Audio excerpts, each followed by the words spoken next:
Un día, devoción matutina parlawanchik usongoya nispa. Chaypaqta invitaygi kicharinata kay libro de Romanos capítulo 10, versículo 9 y 10 ninkay hinata.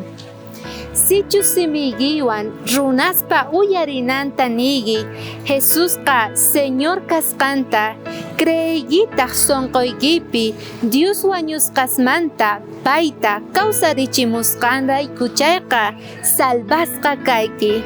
Runaqa sonqonwan creen Diospa ñawpaqinpi qhipanpi qhawasqa kananpaq simiwantaqri sutichanqa salvasqa kasqanta. Kaypi munasqa khuyamasi noqanchik qhawanchik mashka valorniyuqchus kasan sonqonchik ukhu, porque chaymanta pacha siminchikqa parlanqa.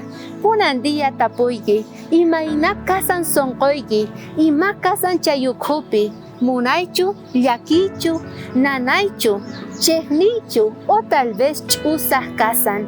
Kunan día Señor yaykunan tiyan sonqonchik ukhuman, chaymanta hinataq siminchikmanta lluqsimunqa bendiciones runa masinchikpi.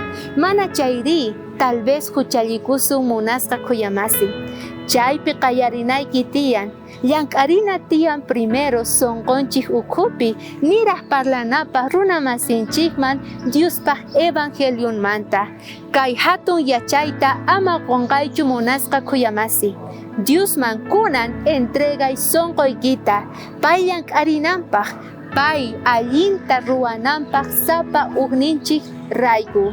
Munasqa khuyamasi, kay yachaywan saqespa kasaykichik, k'aya watejmanta suyanaykichikpaq. Bendiciones.